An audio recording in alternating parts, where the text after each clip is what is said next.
Welcome to the channel PUC classroom.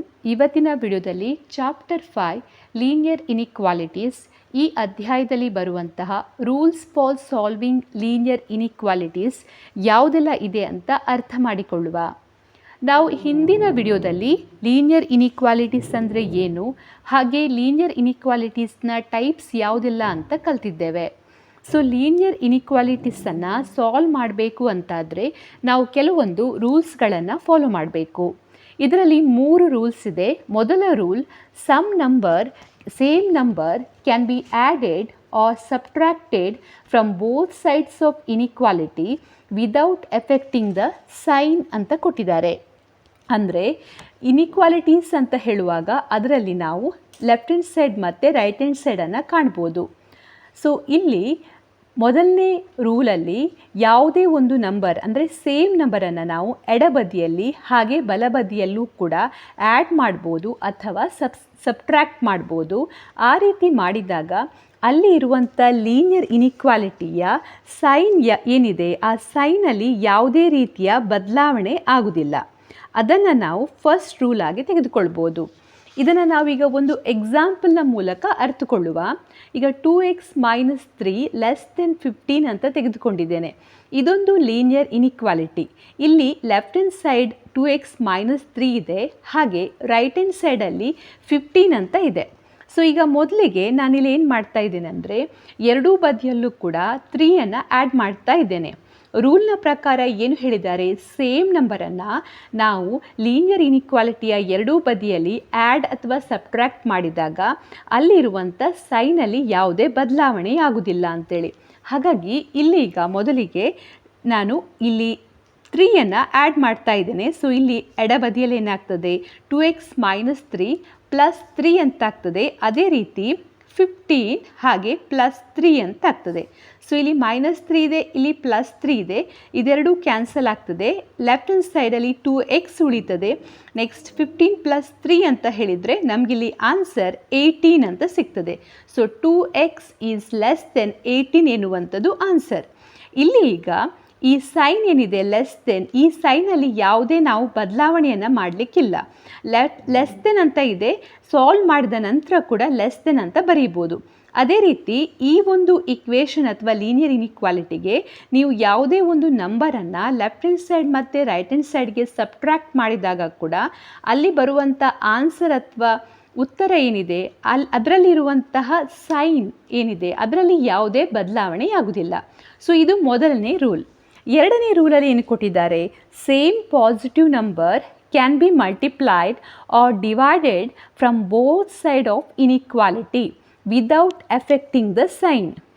ಮೊದಲ ರೂಲಲ್ಲಿ ನಾವು ಯಾವುದೇ ಒಂದು ನಂಬರನ್ನು ಆ್ಯಡ್ ಮಾಡ್ಬೋದು ಹಾಗೆ ಸಬ್ಟ್ರ್ಯಾಕ್ಟ್ ಮಾಡ್ಬೋದು ಲೀನಿಯರ್ ಇನಿಕ್ವಾಲಿಟಿ ಜೊತೆ, ಆಗ ಅಲ್ಲಿರುವಂಥ ಸೈನ್ ಬದಲಾಗುವುದಿಲ್ಲ ಅಂತ ಕಲ್ತಿದ್ದೇವೆ. ಹಾಗೆ ಎರಡನೇ ರೂಲಲ್ಲಿ ನಾವು ಯಾವುದೇ ಒಂದು ಪಾಸಿಟಿವ್ ನಂಬರ್ ಏನಿದೆ ಪಾಸಿಟಿವ್ ನಂಬರನ್ನು ಮಲ್ಟಿಪ್ಲೈ ಮಾಡ್ಬೋದು ಹಾಗೆ ಡಿವೈಡ್ ಮಾಡ್ಬೋದು. ಆ ರೀತಿ ಮಾಡಿದಾಗ ಆಗ ಕೂಡ ಯಾವುದೇ ಅಲ್ಲಿರುವಂಥ ಸೈನಲ್ಲಿ ಯಾವುದೇ ಬದಲಾವಣೆ ಆಗುವುದಿಲ್ಲ. ಅಂದರೆ ಈಗ ಉದಾಹರಣೆಗೆ 2x < 18 ಎನ್ನುವಂಥ ಒಂದು ಇನಿಕ್ವಾಲಿಟಿ ಇದೆ. ಸೊ ಇಲ್ಲೀಗ 2x < 18 ಅಂತ ಇದೆ. ಇದಕ್ಕೆ ಈಗ ನಾನು 2ರಿಂದ ಭಾಗಿಸ್ತಾ ಇದ್ದೇನೆ, ಅಂದರೆ ಎರಡೂ ಬದಿಯಲ್ಲೂ ಕೂಡ 2ರಿಂದ ಭಾಗಿಸ್ತಾ ಇದ್ದೇನೆ. ಸೊ ಆಗ ಏನಾಗ್ತದೆ, 2x / 2 < 18 / 2. ಸೊ ಇಲ್ಲಿ 2 ಕ್ಯಾನ್ಸಲ್ ಆಗಿ x ಉಳಿತದೆ. ಹಾಗೆ ಇಲ್ಲಿ 2 1s 2 9s 18. ಸೊ x < 9 ಎನ್ನುವಂಥ ಉತ್ತರ ಸಿಗ್ತದೆ. ಸೊ ಇಲ್ಲಿ ನಾವೀಗ ಏನು ಮಾಡಿದ್ದೇವೆ, ಬೋತ್ ಸೈಡಲ್ಲಿ ಎರಡೂ ಸೈಡಲ್ಲೂ ಕೂಡ ಸೇಮ್ ನಂಬರ್ ಅಂದರೆ 2ಇಂದ ಡಿವೈಡ್ ಮಾಡಿದ್ದೇವೆ. ಈ ರೀತಿ ಡಿವೈಡ್ ಮಾಡಿದಾಗ ನಮಗೆ ಕೊನೆಗೆ ಒಂದು ಉತ್ತರ ಸಿಕ್ಕಿದೆ. ಈ ಉತ್ತರದಲ್ಲಿ ಬಂದಂಥ ಸೈನ್ ಏನಿದೆ ಇದರಲ್ಲಿ ಯಾವುದೇ ಬದಲಾವಣೆ ಆಗುವುದಿಲ್ಲ. ಮೊದಲಿಗೆ ಇಲ್ಲಿ ಲೆಸ್ ದೆನ್ ಅಂತ ಇತ್ತು, ಈಗ ಕೂಡ ಅದನ್ನು ನಾವು ಲೆಸ್ ದೆನ್ ಅಂತ ಬರೆದರೆ ಆಯಿತು. ಸೊ ಇದೇ ರೀತಿ ನೀವು ಯಾವುದೇ ನಂಬರನ್ನು ಎರಡೂ ಬದಿಯಲ್ಲೂ ಕೂಡ ಮಲ್ಟಿಪ್ಲೈ ಮಾಡಿದಾಗ ಕೂಡ ಅಲ್ಲಿ ನಮಗೆ ಕೊನೆಗೆ ಸಿಕ್ಕಂಥ ಆನ್ಸರ್ ಏನಿದೆ ಆ ಆನ್ಸರಲ್ಲಿರುವಂಥ ಸೈನಲ್ಲಿ ಯಾವುದೇ ಬದಲಾವಣೆಯನ್ನು ಮಾಡಲಿಕ್ಕೆ ಇಲ್ಲ. ನೆಕ್ಸ್ಟ್ ಈಗ ಮೂರನೇ rule, if same negative number is multiplied or divided from both sides of inequality then the sign of inequality is reversed ಅಂತ ಇದೆ. ಸೊ ಯಾವುದೇ ಪಾಸಿಟಿವ್ ನಂಬರನ್ನು ನಾವಿಲ್ಲಿ ಮಲ್ಟಿಪ್ಲೈ ಅಥವಾ ಡಿವೈಡ್ ಮಾಡಿದಾಗ ಆಗ ಇನಿಕ್ವಾಲಿಟಿಯ ಸೈನ್ ಚೇಂಜ್ ಆಗೋದಿಲ್ಲ. ಆದರೆ ಒಂದು ವೇಳೆ ನೆಗೆಟಿವ್ ನಂಬರನ್ನು ನಾವು ಇನಿಕ್ವಾಲಿಟಿಯ ಬೋತ್ ಸೈಡಲ್ಲಿ ಮಲ್ಟಿಪ್ಲೈ ಅಥವಾ ಡಿವೈಡ್ ಮಾಡಿದಾಗ ಅಂಥ ಕೇಸಲ್ಲಿ ಏನಾಗ್ತದೆ, ಕೊನೆಗೆ ಬಂದಂಥ ಉತ್ತರದಲ್ಲಿ ಇರುವಂತಹ ಸೈನಲ್ಲಿ ಬದಲಾವಣೆ ಮಾಡಬೇಕು, ಅಂದರೆ ಸೈನನ್ನು ಚೇಂಜ್ ಮಾಡಬೇಕು. ಒಂದು ವೇಳೆ ಮೊದಲಿಗೆ ಸೈನ್ ಲೆಸ್ ದೆನ್ ಅಂತ ಇದ್ದರೆ ನಂತರ ನಾವು ಅದನ್ನು ಗ್ರೇಟರ್ ದೆನ್ ಅಂತ ಮಾಡಬೇಕು. ಹಾಗೆ ಗ್ರೇಟರ್ ದೆನ್ ಅಂತ ಇದ್ದರೆ ನೆಕ್ಸ್ಟ್ ನಾವು ಸೈನನ್ನು ಲೆಸ್ ದೆನ್ ಅಂತ ಮಾಡಬೇಕು. ಈ ರೀತಿಯ ಬದಲಾವಣೆಯನ್ನು ನೀವು ಮಾಡಬೇಕು. ಸೊ ಈಗ ಉದಾಹರಣೆಗೆ -5 ಲೆಸ್ ದೆನ್ 6 ಅಂತ ಇದೆ. ಈ ಒಂದು ಇನಿಕ್ವಾಲಿಟಿಯಲ್ಲಿ ಈಗ ನಾನೇನು ಮಾಡ್ತಾ ಇದ್ದೇನೆ ಅಂದರೆ -1 ಎರಡೂ ಬದಿಯಲ್ಲೂ ಕೂಡ ಮಲ್ಟಿಪ್ಲೈ ಮಾಡ್ತಾ ಇದ್ದೇನೆ. ಸೊ -1 ಎನ್ನುವಂಥದ್ದು ಒಂದು ನೆಗೆಟಿವ್ ನಂಬರ್. ಸೊ ಏನಾಗ್ತದೆ, -5 into -1 less than 6 into -1. So minus ಏನಾಗ್ತದೆ, ಇಲ್ಲಿ ಪ್ಲಸ್ ಆಗ್ತದೆ. ಸೊ ಇದು +5. ನೆಕ್ಸ್ಟ್ ಇಲ್ಲಿ 6 ಇಂಟು -1 ಅಂತ ಹೇಳಿದರೆ -6. ಸೊ ಈಗ ನಾವೇನು ಮಾಡಬೇಕು, ನಾವಿಲ್ಲಿ ಮೈನಸ್ ನಂಬರನ್ನು ಎರಡೂ ಬದಿಯಲ್ಲಿ ಮಲ್ಟಿಪ್ಲೈ ಮಾಡಿರೋದ್ರಿಂದ ಈ ಸೈನ್ ಏನಾಗ್ತದೆ, ಈ ಸೈನನ್ನು ನಾವು ರಿವರ್ಸ್ ಮಾಡಬೇಕು. ಅಂದರೆ ಲೆಸ್ ದೆನ್ ಇರುವಂಥ ಸೈನನ್ನು ನಾವು ಗ್ರೇಟರ್ ಅಂತ ಬರಿಬೇಕು. ಸೊ ಇಲ್ಲಿ 5 ಗ್ರೇಟರ್ ದೆನ್ -6 ಅಂತ ಆಗ್ತದೆ. ಒಂದು ವೇಳೆ ನೀವು ಚೇಂಜ್ ಮಾಡಿಲ್ಲ ಅಂತಾದರೆ ಈ ಕಂಡೀಷನನ್ನು ನೀವು ಗಮನಿಸಿ. 5 ಲೆಸ್ ದೆನ್ -6 ಅಂತ ಇದೆ. ಇದು ಕಂಡೀಷನ್ ಏನಾಗ್ತದೆ, ಇದೊಂದು ಫಾಲ್ಸ್ ಕಂಡೀಷನ್. ಯಾಕೆಂದರೆ ಇಲ್ಲೀಗ ನೆಗೆಟಿವ್ ನಂಬರ್ ಇದೆ. ಯಾವಾಗಲೂ ಕೂಡ ಪಾಸಿಟಿವ್ ನಂಬರ್ ನೆಗೆಟಿವ್ ನಂಬರ್ಗಿಂತ ಗ್ರೇಟರ್ ಆಗಿರ್ತದೆ, ದೊಡ್ಡದಾಗಿರ್ತದೆ. ಬಟ್ ಇಲ್ಲಿ ನೀವು 5 ಲೆಸ್ ದೆನ್ -6 ಅಂತ ಬರೆದರೆ ಆ ಕಂಡೀಷನ್ ಫಾಲ್ಸ್ ಆಗ್ತದೆ.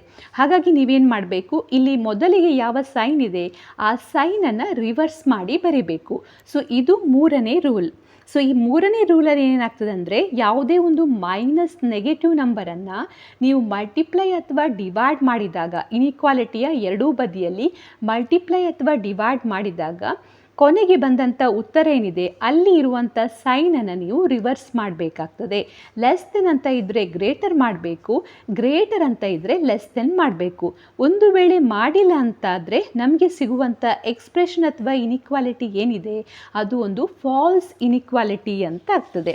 ಸೊ ಈ ರೀತಿಯಲ್ಲಿ ನೀವಿಲ್ಲಿ 3 ರೂಲ್ಗಳನ್ನು ಕಾಣ್ಬೋದು. ಸೊ ಇನ್ನೂ ಕೂಡ ಕೆಲವೊಂದು ಎಕ್ಸಾಂಪಲ್ಗಳನ್ನು ಬೇಕಾದರೆ ನೋಡುವ. ಈಗ 2x ಲೆಸ್ ದೆನ್ 10 ಅಂತ ಇದೆ. ಸೊ ಈಗ ನಾನು ಏನು ಮಾಡ್ತಾ ಇದ್ದೀನಿ ಅಂದರೆ, ಡಿವೈಡಿಂಗ್ ಬೋತ್ ಸೈಡ್ ಬೈ 2 ಇಂದ ಎರಡೂ ಬದಿಯಲ್ಲೂ ಕೂಡ ಡಿವೈಡ್ ಮಾಡ್ತಾ ಇದ್ದೇನೆ. ಈಗ 2 ಎನ್ನುವಂಥದ್ದು ಒಂದು ಪಾಸಿಟಿವ್ ನಂಬರ್. ಹಾಗಾಗಿ ಇಲ್ಲಿ ಡಿವೈಡ್ ಮಾಡಿದಾಗ ಕೊನೆಗೆ ಬರುವಂಥ ಇನಿಕ್ವಾಲಿಟಿಯ ಸೈನನ್ನು ನಾವು ಚೇಂಜ್ ಮಾಡಲಿಕ್ಕೆ ಇಲ್ಲ.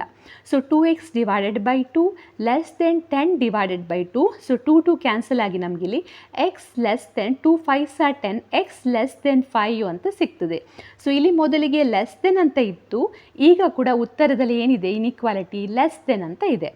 ನೆಕ್ಸ್ಟ್ ಈಗ -3x + 5 ಗ್ರೇಟರ್ ದೆನ್ 20 ಅಂತ ಇದೆ. ಇದಕ್ಕೇನು ಮಾಡ್ತಾ ಇದ್ದೇನೆ ಅಂದರೆ 5ಅನ್ನು ಎರಡೂ ಬದಿಯಲ್ಲಿ ಕೂಡ ಸಬ್ಟ್ರ್ಯಾಕ್ಟ್ ಮಾಡ್ತಾ ಇದ್ದೇನೆ. So 5, so 3x + 5 -5 greater than 20 -5 ಅಂತ ಮಾಡ್ತಾ ಇದ್ದೇನೆ. ಸೊ ಏನಾಗ್ತದೆ ಇಲ್ಲಿ ಈ 5 ಮತ್ತು -5 ಕ್ಯಾನ್ಸಲ್ ಆಗಿ ಕೇವಲ -3x ಉಳಿತದೆ. ನೆಕ್ಸ್ಟ್ ಇಲ್ಲಿ 20 - 5 ಅಂತ ಹೇಳಿದರೆ ಆನ್ಸರ್ 15. ಸೊ ನಮಗಿಲ್ಲಿ -3x ಗ್ರೇಟರ್ ದೆನ್ 15 ಅಂತ ಸಿಗ್ತದೆ. ಇಲ್ಲಿ ನೀವು ಕಾಣ್ಬೋದು, ಇಲ್ಲಿ ಗ್ರೇಟರ್ ಸೈನ್ ಇದೆ, ಹಾಗೆ ಇಲ್ಲಿ ಕೂಡ ಗ್ರೇಟರ್ ಸೈನ್ ಇದೆ. ಅಂದರೆ ಯಾವುದೇ ನಂಬರನ್ನು, ಅದು ಪಾಸಿಟಿವ್ ಆಗಿರ್ಬೋದು ಅಥವಾ ನೆಗೆಟಿವ್ ಆಗಿರ್ಬೋದು, ಯಾವುದೇ ನಂಬರನ್ನು ನಾವು ಆ್ಯಡ್ ಅಥವಾ ಸಬ್ಟ್ರ್ಯಾಕ್ಟ್ ಮಾಡಿದಾಗ ಅಲ್ಲಿ ಸೈನ್ ಚೇಂಜ್ ಆಗೋದಿಲ್ಲ.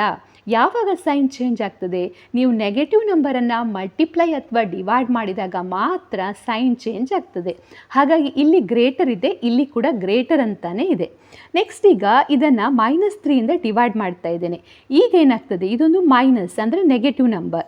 ಸೊ ಡಿವೈಡ್ ಮಾಡಿದಾಗ -3x ಡಿವೈಡೆಡ್ ಬೈ -3. ಸೊ ಇಲ್ಲಿ ಏನಾಗ್ತದೆ 3 ಕ್ಯಾನ್ಸಲ್ ಆಗಿ ಮತ್ತು ಮೈನಸ್ ಇದೆ, ಹಾಗಾಗಿ ಅದು ಪ್ಲಸ್ ಆಗ್ತದೆ. ಸೊ ಕೇವಲ ಈ ಬದಿಯಲ್ಲಿ x ಅಂತ ಉಳಿತದೆ. ನೆಕ್ಸ್ಟ್ ಈಗ ರೈಟ್ ಹ್ಯಾಂಡ್ ಸೈಡಲ್ಲಿ ಏನಿದೆ, ರೈಟ್ ಹ್ಯಾಂಡ್ ಸೈಡಲ್ಲಿ 15 ಡಿವೈಡೆಡ್ ಬೈ 3 ಅಂತ ಇದೆ. So 3 1s are 3 5s are 15 ಅಂತ ಆಗ್ತದೆ. ಅಂದರೆ x ಈಸ್ ಲೆಸ್ ದೆನ್ -5 ಅಂತ ಸಿಗ್ತದೆ. ಈ ಕೇಸಲ್ಲಿ ನೀವು ಗಮನಿಸ್ಬೋದು, ಈ ಕೇಸಲ್ಲಿ ಈಗ ಸೈನ್ ಏನಿದೆ ಅದು ಚೇಂಜ್ ಆಗಿದೆ. ಒಂದು ವೇಳೆ ನೀವು ಇಲ್ಲಿ ಚೇಂಜ್ ಮಾಡಿಲ್ಲ ಅಂತ ಆದರೆ ಏನಾಗ್ತದೆ, ಎಕ್ಸ್ ಗ್ರೇಟರ್ ದೆನ್ -5 ಅಂತ ಆಗ್ತದೆ. ಆ ರೀತಿ ಇದ್ದಾಗ ಅಲ್ಲಿ ನಮಗೆ ಸಿಗುವಂಥ ಇನಿಕ್ವಾಲಿಟಿಯ ಏನಾಗ್ಬೋದು, ಆನ್ಸರಲ್ಲಿ ಅದು ಫಾಲ್ಸ್ ಸ್ಟೇಟ್ಮೆಂಟನ್ನು ಕೊಡ್ಬೋದು. ಹಾಗಾಗಿ ಮೈನಸ್ ನಂಬರನ್ನು ಡಿವೈಡ್ ಅಥವಾ ಮಲ್ಟಿಪ್ಲೈ ಮಾಡಿದಾಗ ನಾವೇನು ಮಾಡಬೇಕು, ಇಲ್ಲಿರುವಂಥ ಸೈನನ್ನು ಚೇಂಜ್ ಮಾಡಬೇಕು. ಅದೇ ರೀತಿ -x<10 ಅಂತ ಇದೆ. ಈಗ ಇಲ್ಲಿ ಎರಡೂ ಬದಿಯಲ್ಲೂ ಕೂಡ -1 ಮಲ್ಟಿಪ್ಲೈ ಮಾಡಿದಾಗ ಏನಾಗ್ತದೆ, -x × -1 greater than 10 × -1. So minus plus ಆಗ್ತದೆ. So x is greater than -10. So ಇಲ್ಲಿ ನೀವು ನೋಡ್ಬೋದು, ಇಲ್ಲಿ ಲೆಸ್ ದೆನ್ ಇತ್ತು, ಇಲ್ಲಿ ಬರುವಾಗ ಏನಾಗಿದೆ, ಆ ಸೈನಲ್ಲಿ ಬದಲಾವಣೆ ಆಗಿದೆ, ಗ್ರೇಟರ್ ಆಗಿದೆ. ಯಾಕೆ ಅಂದರೆ ಇಲ್ಲಿ ನೆಗೆಟಿವ್ ನಂಬರನ್ನು ಮಲ್ಟಿಪ್ಲೈ ಮಾಡ್ತಾ ಇದ್ದೇನೆ. ಸೊ ಈ ರೀತಿಯಲ್ಲಿ ನಾವು ಇನಿಕ್ವಾಲಿಟೀಸ್ನ 3 ರೂಲ್ಗಳನ್ನು ಇಲ್ಲಿ ಕಾಣ್ಬೋದು. ನೆಕ್ಸ್ಟ್ ಈಗ ಯಾವುದೇ ಒಂದು ಲೀನಿಯರ್ ಇನಿಕ್ವಾಲಿಟೀಸನ್ನು ನಾವು ತೆಗೆದುಕೊಂಡಾಗ, ಅಂದರೆ ಒಂದು ವೇರಿಯೇಬಲನ್ನು ತೆಗೆದುಕೊಂಡು X greater than 5, X less than 5, ಆ ರೀತಿ ಒಂದು ವೇರಿಯೇಬಲ್ ಇರುವಂಥ ಇನಿಕ್ವಾಲಿಟೀಸ್ ಏನಿದೆ, ಲೀನಿಯರ್ ಇನಿಕ್ವಾಲಿಟೀಸ್, ಅದನ್ನು ತೆಗೆದುಕೊಂಡಾಗ ಅದರ ಸೊಲ್ಯೂಷನನ್ನು ಯಾವ ರೀತಿಯಲ್ಲಿ ಕಂಡುಹಿಡಿಬೋದು ಅಂತ ನೋಡುವ. ಸೊ ಯಾವುದೇ ಒಂದು ಇನಿಕ್ವಾಲಿಟಿಯ ಸೊಲ್ಯೂಷನ್ ಅಂತ ಹೇಳಿದರೆ ಏನು, the value of the variable which makes it a true statement. ಅಂದರೆ ಈಗ ಎಕ್ಸ್ ಗ್ರೇಟರ್ ದೆನ್ 10 ಅಂತ ಕೊಟ್ಟಿದ್ದರೆ ಯಾವುದೆಲ್ಲ ಎಕ್ಸ್ನ ವ್ಯಾಲ್ಯೂ ಈ ಸ್ಟೇಟ್ಮೆಂಟನ್ನು ಟ್ರೂ ಅಂತ ಮಾಡ್ತದೆ ಅದನ್ನು ನಾವು ಸೊಲ್ಯೂಷನ್ ಅಂತ ಹೇಳ್ತೇವೆ. ಹಾಗೆ ಅಲ್ಲಿ ಇರುವಂಥ ಆ ಎಲ್ಲ ವ್ಯಾಲ್ಯೂಸ್ಗಳನ್ನು ಒಟ್ಟಾಗಿ ಬರೆದಾಗ ಅದನ್ನು ನಾವು ಸೊಲ್ಯೂಷನ್ ಸೆಟ್ ಅಂತ ಹೇಳ್ತೇವೆ. Set of values of the variable which makes it a true statement. So ಅದನ್ನು ಹೇಗೆ ಅಂತ ಅರ್ಥ ಮಾಡಿಕೊಳ್ಳುವ. ಈಗ ಉದಾಹರಣೆಗೆ ಎಕ್ಸ್ ಲೆಸ್ ದೆನ್ 5 ಅಂತ ಇದೆ. ಸೊ ಇದೊಂದು ಲೀನಿಯರ್ ಇನಿಕ್ವಾಲಿಟಿ, ಒಂದು ವೇರಿಯೇಬಲು. ಲೀನಿಯರ್ ಇನಿಕ್ವಾಲಿಟೀಸ್ ಇನ್ ಒನ್ ವೇರಿಯೇಬಲ್ ಆಗಿದೆ, ಯಾಕೆಂದರೆ ಇಲ್ಲಿ ಕೇವಲ ಎಕ್ಸ್ ಮಾತ್ರ ಇದೆ. ಸೊ ಎಕ್ಸ್ ಲೆಸ್ ದೆನ್ 5 ಅಂತ ಇದೆ. X is a natural number ಅಂತ ಕೊಟ್ಟಿದ್ದಾರೆ. ನ್ಯಾಚುರಲ್ ನಂಬರ್ಸ್ ಅಂತ ಹೇಳುವಾಗ ಅದರಲ್ಲಿ ಯಾವುದೆಲ್ಲ ಬರ್ತದೆ, 1 2 3 4 5 6 ಹೀಗೆ ಇನ್ಫೈನೈಟ್ ನ್ಯಾಚುರಲ್ ನಂಬರ್ಸ್ ಇದೆ. So X is less than 5. 5ಗಿಂತ ಕಡಿಮೆ ಇರುವಂಥ ನ್ಯಾಚುರಲ್ ನಂಬರ್ಸ್ ಯಾವುದೆಲ್ಲ, 1 2 3 4. 5ಅನ್ನು ತೆಗೆದುಕೊಳ್ಳಿಕ್ಕೆ ಆಗೋದಿಲ್ಲ, ಯಾಕೆಂದರೆ ಇಲ್ಲಿ ಈಕ್ವಲ್ ಸೈನ್ ಇಲ್ಲ, ಕೇವಲ ಲೆಸ್ ದೆನ್ ಇದೆ. ಹಾಗಾಗಿ 1 2 3 ಮತ್ತು 4ಅನ್ನು ತೆಗೆದುಕೊಳ್ಬೋದು. ಸೊ ಇದೆಲ್ಲ ಏನಿದೆ, x is equal to 1, x is equal to 2, ಇದನ್ನು ನಾವು ಸೊಲ್ಯೂಷನ್ ಆಫ್ ದ ಇನಿಕ್ವಾಲಿಟಿ ಅಂತ ಹೇಳ್ತೇವೆ. ಅಂದರೆ value of the variable which makes it a true statement. ಈಗ 1 ಲೆಸ್ ದೆನ್ 5 ಅಂತ ಹೇಳಿದರೆ ಇದೊಂದು ಟ್ರೂ ಸ್ಟೇಟ್ಮೆಂಟ್ ಆಗಿದೆ. ಹಾಗಾಗಿ 1ಅನ್ನು ನಾವು ಸೊಲ್ಯೂಷನ್ ಅಂತ ಹೇಳ್ಬೋದು. ಇದೇ ರೀತಿ 2 ಲೆಸ್ ದೆನ್ 5 ಅಂತ ಹೇಳಿದರೆ ಟ್ರೂ ಸ್ಟೇಟ್ಮೆಂಟ್. ಹಾಗೆ 5 ಲೆಸ್ ದೆನ್ 5 ಅಂತ ಹೇಳಿದರೆ ಏನಾಗ್ತದೆ, ಇದೊಂದು ಫಾಲ್ಸ್ ಸ್ಟೇಟ್ಮೆಂಟ್ ಆಗ್ತದೆ. ಹಾಗಾಗಿ ಇದನ್ನು ನಾವು ಕನ್ಸಿಡರ್ ಮಾಡಲಿಕ್ಕೆ ಆಗೋದಿಲ್ಲ. ಸೊ ಈ ಒಂದು ಇನಿಕ್ವಾಲಿಟೀಸ್ನ ಸೊಲ್ಯೂಷನ್ ಸೆಟ್ ಏನಾಗ್ತದೆ, 1 2 3 4 ಎನ್ನುವಂಥದ್ದು ಈ ಒಂದು ಇನಿಕ್ವಾಲಿಟೀಸ್ನ ಸೊಲ್ಯೂಷನ್ ಸೆಟ್ ಆಗ್ತದೆ. ನೆಕ್ಸ್ಟ್ ಈಗ x is greater than or equal to 3 ಅಂತ ಇದೆ. ಎಕ್ಸ್ ಎನ್ನುವಂಥದ್ದು ರಿಯಲ್ ನಂಬರ್ ಅಂತ ಕೊಟ್ಟಿದ್ದಾರೆ. ಸೊ ಇಲ್ಲಿ ಈಗ ಸೊಲ್ಯೂಷನ್ ಸೆಟ್ ಏನಾಗ್ತದೆ, x is greater than or equal to 3, x is a real number. Real number ಅಂದರೆ ವಾಸ್ತವ ಸಂಖ್ಯೆಗಳು. ಇದರಲ್ಲಿ ಎಲ್ಲ ರೀತಿಯ ಸಂಖ್ಯೆಗಳು ಬರುತ್ತೆ. ಸ್ವಾಭಾವಿಕ ಸಂಖ್ಯೆಗಳು, ಪೂರ್ಣಾಂಕಗಳು, ಪೂರ್ಣ ಸಂಖ್ಯೆಗಳು ಅಂದರೆ integers, natural numbers, rational numbers, irrational numbers, ಭಾಗಲಬ್ಧ ಸಂಖ್ಯೆಗಳು, ಅಭಾಗಲಬ್ಧ ಸಂಖ್ಯೆಗಳು, ಇದೆಲ್ಲವೂ ಕೂಡ ರಿಯಲ್ ನಂಬರ್ಸಲ್ಲಿ ಬರ್ತದೆ. So X is greater than or equal to 3 ಅಂದರೆ ಎಕ್ಸ್ ಎನ್ನುವಂಥದ್ದು 3 ಆಗಿರ್ಬೋದು ಅಥವಾ 3ಗಿಂತ ಹೆಚ್ಚಾಗಿರ್ಬೋದು ಅಂತ ಕೊಟ್ಟಿದ್ದಾರೆ. ನೆಕ್ಸ್ಟ್ ಎಲ್ಲಿ ತನಕ ಅಂತ ಕಂಡೀಷನ್ ಇಲ್ಲ, ಅಂದರೆ ರಿಯಲ್ ನಂಬರ್ ಅಂತ ಹೇಳುವಾಗ ಅದೊಂದು ಇನ್ಫೈನೈಟ್ ಸೆಟ್. ಹಾಗಾಗಿ ಇಲ್ಲಿ ನಾವು ಇನ್ಫಿನಿಟಿ ಅಂತ ಹಾಕ್ಬೋದು ಸೊಲ್ಯೂಷನ್ ಸೆಟ್ಟಿಗೆ. ನೆಕ್ಸ್ಟ್ ಇಲ್ಲಿ ಎಲ್ಲಿಂದ ಪ್ರಾರಂಭ ಆಗ್ತದೆ, ಎಲ್ಲಿಂದ ಅಂತ ನಮಗೆ ಗೊತ್ತಿದೆ, ಎಕ್ಸ್ ಇಸ್ ಈಕ್ವಲ್ ಟು 3 ಅಥವಾ 3ಗಿಂತ ಹೆಚ್ಚಿರುವಂಥ ವ್ಯಾಲ್ಯೂಸ್. ಹಾಗಾಗಿ ನಮಗೆ ಮೊದಲ ವ್ಯಾಲ್ಯೂ ಗೊತ್ತಿದೆ. ಸೊ ಇದನ್ನು 3 ಅಂತ ಬರೆದು ಇಲ್ಲಿ ನಾವೇನು ಸ್ಕ್ವೇರ್ ಬ್ರ್ಯಾಕೆಟನ್ನು ಹಾಕಬೇಕು. ಸ್ಕ್ವೇರ್ ಬ್ರ್ಯಾಕೆಟ್ ಅಂತ ಹೇಳಿದರೆ ನಮಗೆ ಅಲ್ಲಿರುವಂಥ ಕ್ಲಿಯರ್ ಆಗಿರುವಂಥ ವ್ಯಾಲ್ಯೂ ಏನು ಅಂತ ಸ್ಪೆಸಿಫಿಕ್ ವ್ಯಾಲ್ಯೂ ನಮಗೆ ಇಲ್ಲಿ ಗೊತ್ತಿದೆ, ಮೊದಲ ವ್ಯಾಲ್ಯೂ. ನೆಕ್ಸ್ಟ್ ಈಗ ಕೊನೆ ತನಕ ಎಲ್ಲಿ ತನಕ ಅಂತ ಗೊತ್ತಿಲ್ಲ, ಸ್ಪೆಸಿಫಿಕ್ ಆಗಿ ನಂಬರ್ ಗೊತ್ತಿಲ್ಲ, ಅಂಥ ಕೇಸಲ್ಲಿ ನಾವಿಲ್ಲಿ ಪ್ಯಾರಂಥಿಸಿಸನ್ನು ಉಪಯೋಗಿಸಬೇಕು. ಅಂದರೆ ಕ್ಲೋಸ್ ಬ್ರ್ಯಾಕೆಟನ್ನು ಇಲ್ಲಿ ಉಪಯೋಗಿಸಿದ್ದೇನೆ. ಹಾಗೆ ಇಲ್ಲಿ ತನಕ ಇನ್ಫಿನಿಟಿ ತನಕ. ಸೊ ಅದನ್ನು ಈ ರೀತಿಯಲ್ಲಿ ಬರೀಬೋದು. ಅದೇ ರೀತಿ ಇದನ್ನು ನೀವು ನಂಬರ್ ಲೈನ್ನ ಮೇಲೆ ರೆಪ್ರೆಸೆಂಟ್ ಮಾಡೋದಾದರೆ ಹೀಗೆ ಬರೀಬೋದು. ಈಗ ಒಂದು ನಂಬರ್ ಲೈನನ್ನು ತೆಗೆದುಕೊಂಡ್ರೆ ಇದರಲ್ಲಿ ನೆಗೆಟಿವ್ ನಂಬರ್ಸ್ ಇದೆ, 0 ಇದೆ, ಹಾಗೆ ಇಂಟೀಜರ್ ಪಾಸಿಟಿವ್ ನಂಬರ್ಸ್ ಇದೆ. ಸೊ 3ಇಂದ 3 ಅಂತ ಹೇಳಿದರೆ ಇಲ್ಲಿ 3 ಇನ್ಕ್ಲೂಡ್ ಆಗಿದೆ, ಹಾಗಾಗಿ ಇಲ್ಲಿ ಶೇಡ್ ಮಾಡಿ 3ಇಂದ ಎಲ್ಲಿ ತನಕ, ಇನ್ಫಿನಿಟಿ ತನಕ ಅಂತ ಈ ರೀತಿ ರೆಪ್ರೆಸೆಂಟ್ ಮಾಡ್ಬೋದು. ನೆಕ್ಸ್ಟ್ ಈಗ ಎಕ್ಸ್ ಇಸ್ ಲೆಸ್ ದೆನ್ 2 ಅಂತ ಇದೆ. ಸೊ ಇದರ ಸೊಲ್ಯೂಷನನ್ನು ಹೇಗೆ ಬರೀತೀರಾ? ಲೆಸ್ ದೆನ್ 2 ಅಂತ ಹೇಳಿದರೆ 2ಗಿಂತ ಕಡಿಮೆ ಇರುವಂಥ ವ್ಯಾಲ್ಯೂಸ್. ಸೊ ಹಾಗಾಗಿ ಇಲ್ಲಿ 2 ಅಂತ ಬರೆದು ಇಲ್ಲಿ ನೋಡಿ ಕ್ಲೋಸ್ ಪ್ಯಾರಂಥಿಸಸನ್ನು ಬರೆದಿದ್ದೇನೆ. ಇಲ್ಲಿ ಸ್ಕ್ವೇರ್ ಬ್ರ್ಯಾಕೆಟ್ ಇಲ್ಲ, ಈ ಕೇಸಲ್ಲಿ ಸ್ಕ್ವೇರ್ ಬ್ರ್ಯಾಕೆಟ್ ಇತ್ತು. ಯಾಕೆ ಅಂದರೆ ನಮಗೆ ಸ್ಪೆಸಿಫಿಕ್ ವ್ಯಾಲ್ಯೂ ಗೊತ್ತಿತ್ತು. ಇಲ್ಲಿ ಲೆಸ್ ದೆನ್ 2 ಅಂತ ಕೊಟ್ಟಿದ್ದಾರೆ, ಸ್ಪೆಸಿಫಿಕ್ ವ್ಯಾಲ್ಯೂ ಗೊತ್ತಿಲ್ಲ, ಹಾಗಾಗಿ ಇಲ್ಲಿ 2 ಆಗ್ತದೆ.